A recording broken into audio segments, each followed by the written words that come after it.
Alright, folks, so I have to do a part 2 because the last video I was talking about my friend Lisa. Did I talk about Lisa? I think I was gonna mention my friend Lisa. She ended up calling me and it interrupted my video. It's getting harder to make videos. Alright, so I have to channel and confirm that I will not be interrupted this time, because once I hit record and the channeling begins, it's really hard and difficult to start over, because if you guys have done channeling before, you can always go back. It's like going through a data file, but it's really hard to articulate it the way that it comes out, because I just speak fluently towards the camera, but to try to capture the same feeling and emotion, that is the problem. I can't do 2 videos with the same emotion. It won't have that what do you call that, primary you guys get what I'm talking about. It becomes artificial the second round. Anyways, what was I going to say? So, continuing this dialogue, what I was saying in the last video was that righteousness and all this, force to be a perfect person, it kind of makes sense. But I think if you go on the perspective of eliminating religion, eliminating the church, eliminating, the Galactic Federation, this is just about you as a person.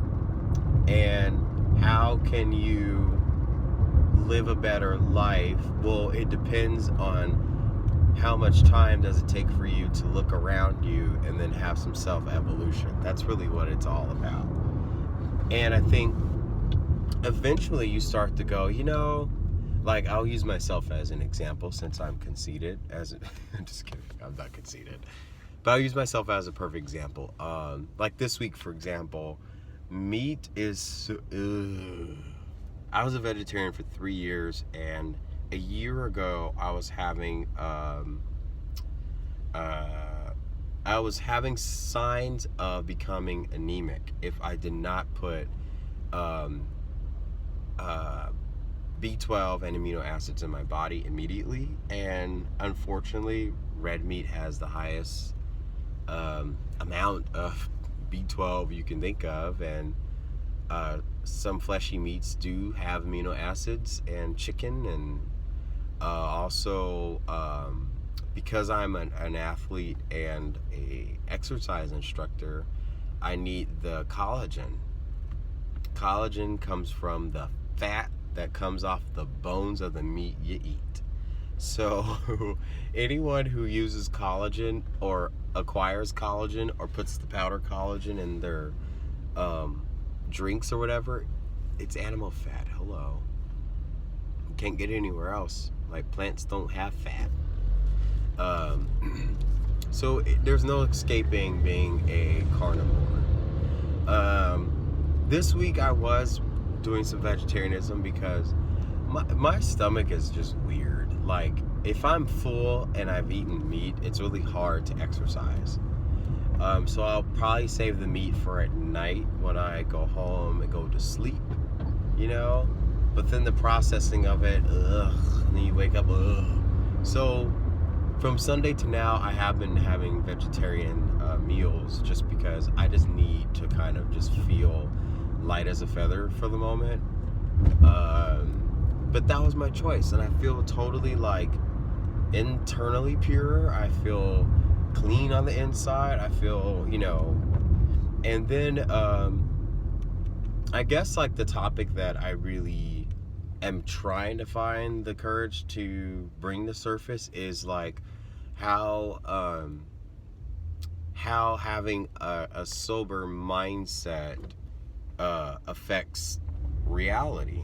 And it's a tough topic because people who have struggled with many things in the past, like myself, you just don't brag about I think real people don't brag about sobriety. They talk about the struggle and why did they choose. And sometimes you choose to ditch some things because you have reactions and you have, I mean, imagine being an empath and then also to have to watch how much I reveal on social media platforms, because my job watches, and you know, I want to stay encouraging. But in essence, you sometimes don't ask for these dark tunnels that you're thrown in. It's just what happens with your I don't know what you call your higher self, but I think my higher self and your higher self is the same source. You know, I don't think we each have a higher self. That's just my personal opinion. But I think higher self, or God, organizes a way and a path for you to go through. You go through shit. You have these little, you know, moments in life, and you keep going through them over and over and over, because that's the process of finding your own path to righteousness. Because who starts off perfect, and who maintains perfection if they haven't went through torment? Even like my mom's a great example, because she's never drank alcohol, she's never experimented with anything, she doesn't even take prescription medicine unless it's like cholesterol related, water pill related, and multivitamin. But my mom's very like, I drink tea and I do Pilates. But other people in my family that my mom has tried to step in and try to bring the light to their life over and over and over and over and over, means like she's trying to take on their burden unwillingly, because that's the dark tunnel she was thrown in, and it tailor-made to her as a person. So I mean, it was tailor-made to her as a person. So everybody can't get away from torment and suffering. It's just the way, you know. And even the gematria codes that first came here to this earth, the first gematria code came out to the word torment. It is the start of the ascension process, and ever since that came to pass, like from March 2018 to now, we've been on accelerator mode and ascension. And you saw how that happened. How come from 1980 to 2017, you had the slowest ascension process, you had the slowest rate of downloads, you had the slowest group of people awakening at a time, and then after, to be honest, Boren Collin and Neo Glimmer, without the two of them and educating the truth community and the spiritual community about gematria codes, none of that would have came to surface. No one really knew what that was. And also too, there was no synchronicity between quantum coding, quantum physics, and what's the other one? When you look at the shapes, I forget what they're called. But when you look at the geoglyphs, I don't know, I forget what they're called. But you guys know what I'm talking about. When you look at the, is it geometrics, geomath? I forget. But all of that, and light codes and gematria codes, all synchronized when the word torment came to surface. And so it just makes perfect sense. And then I look at how people rant and complain about Donald Trump all the time. And it's like the more people keep complaining and whining and fussing about him, the more self-reflection of that person's coming to surface. I think this is where I left off in my last video. And it's like, you can't run around town. I don't care who you think you are, but you cannot expect yourself to be on a higher page than someone just because of how they're portrayed through the media. And it's funny because I tell people, you know what, let's be for real. He's a 33rd degree Mason. So who better in a position of control than someone of a lodge? You wouldn't want a Zionist running our country right now, because the Zionist movement was the Zionists versus the Jesuits. And so who's the referee between the two? A Freemason. This is from my own understanding and research and a lot of intense digging, and from people who I know that are part of that, who have sat me down, and I said no to their offers. Thank you very much. But they were so kind and so willing to share what little they are allowed to share, and it really opened my eyes. And I always tell people, if you haven't met the person intimately, like in person, face-to-face conversation, handshake, you have no right to judge. You shouldn't be judging people, period. And until there's absolutely no condemning or anything from your heart that will allow you to be towards anything, you will not have any righteousness at the highest peak of your lifestyle.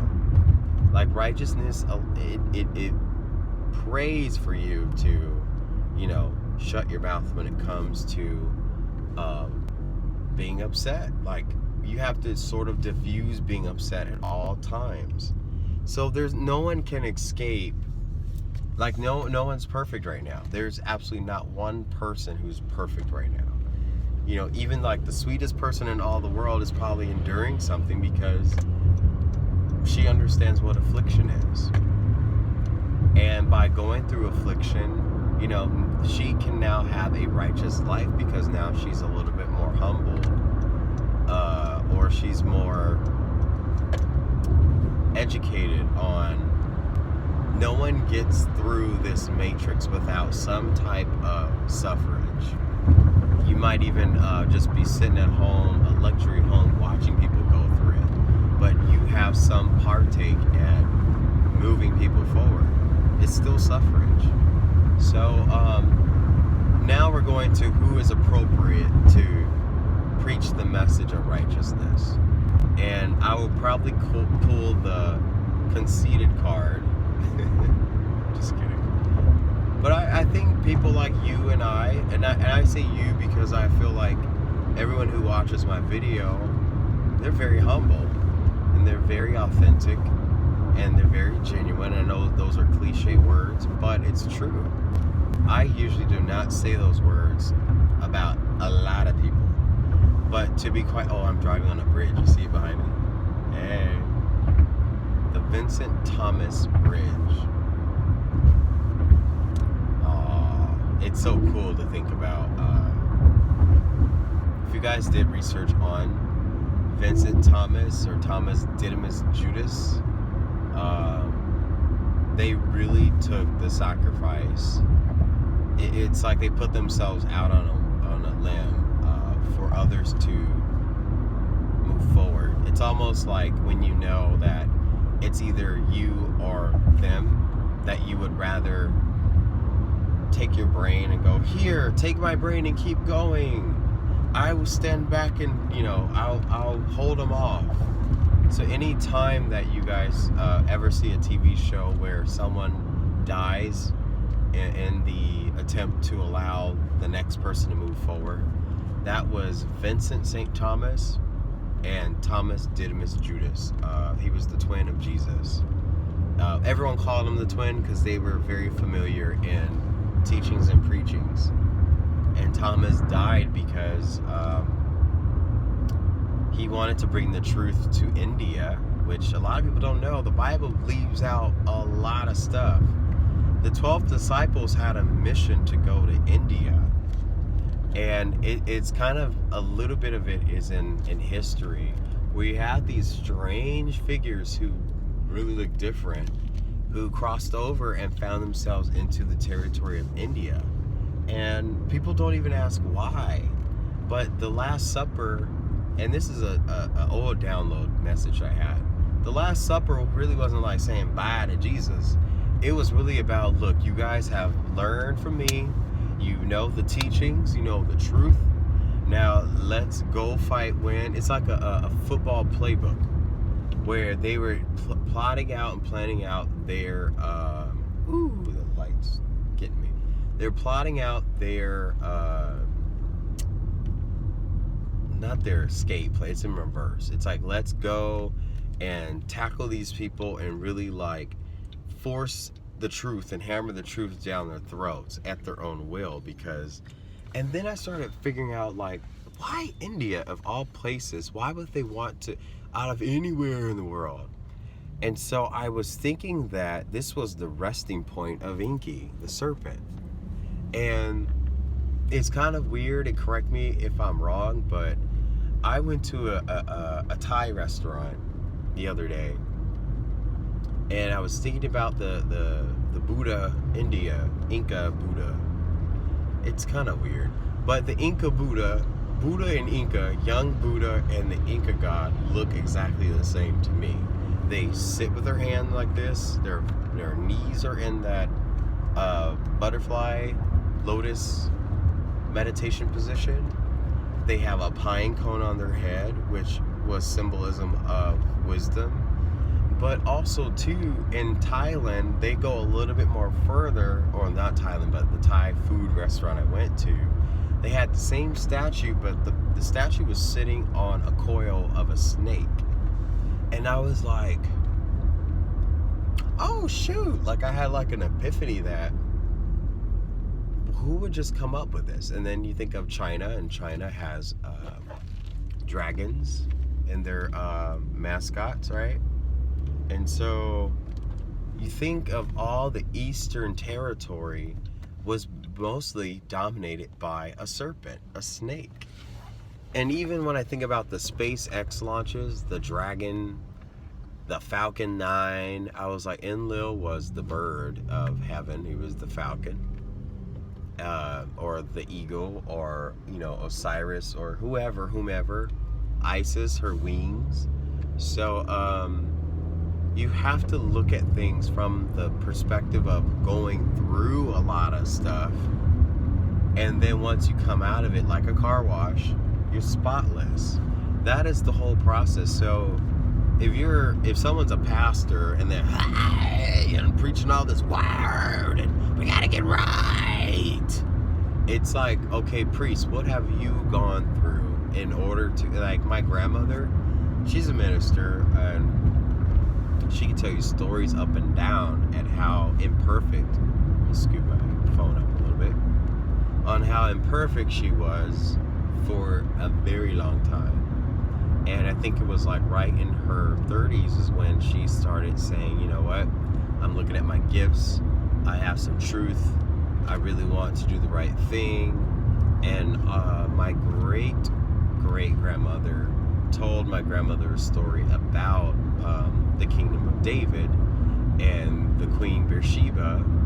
And there was a funny story, I won't tell anybody the story, but it was just on how important it is to teach your family about bloodlines. And it's really key to keeping everlasting life active. It's really not about, oh, you're holy and born again and baptized, so, you know, oh, let's reach that everlasting life. It's really about understanding what happened in lineage, and you carrying the education and wisdom and knowledge through your family. And that's how it carries on. Like, even if after we all go bye-bye or whatever happens in life in general, you scoot up. Ooh, it's hot in here. I just didn't want the traffic disturbing my voice.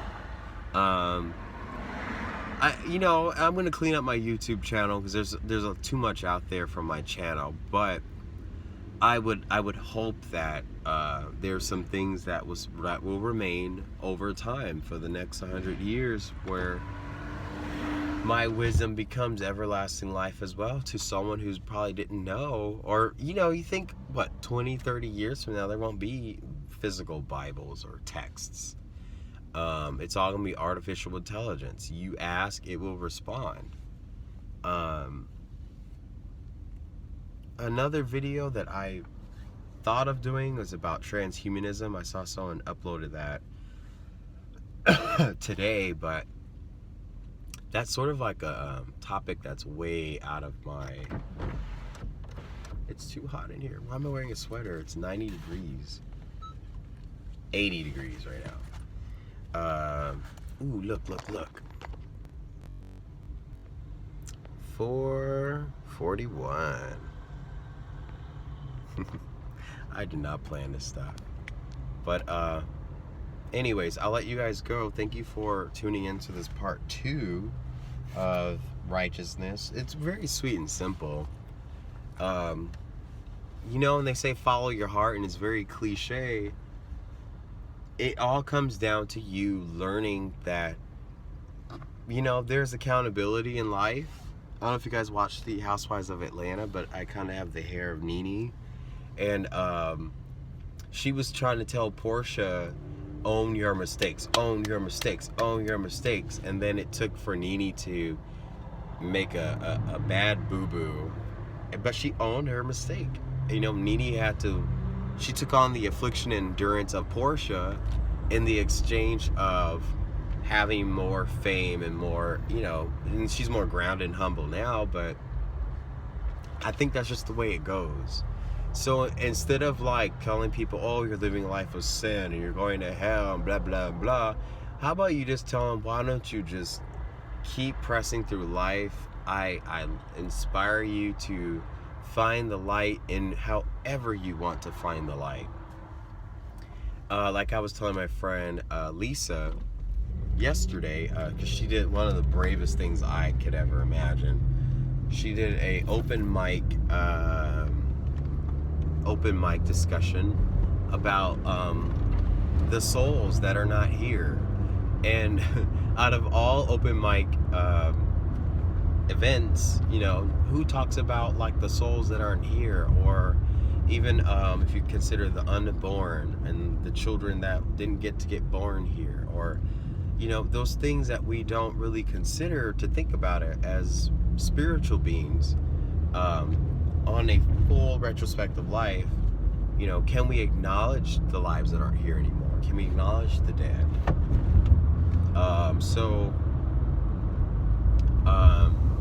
Going back to my friend and her speech, she really had the courage to speak out, and by doing so, it changed perspectives of people in the audience, or it may have caused people to uproar, but I kid you not, she left there, you know, mic drop, boom. And I think that's a sign of righteousness as well. You doing the right thing for what you feel comes from your heart, no matter what costs it might take to get that message out.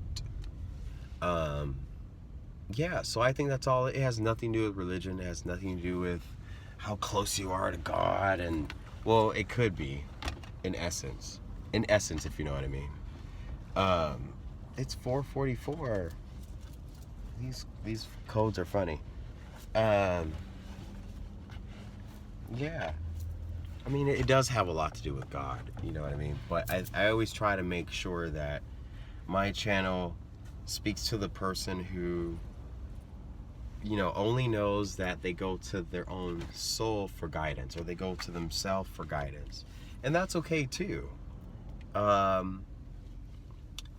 There's a guy named Trevor, I forget his last name, but he saved my life, and he also uploaded a video about how to channel your own spirit for answers.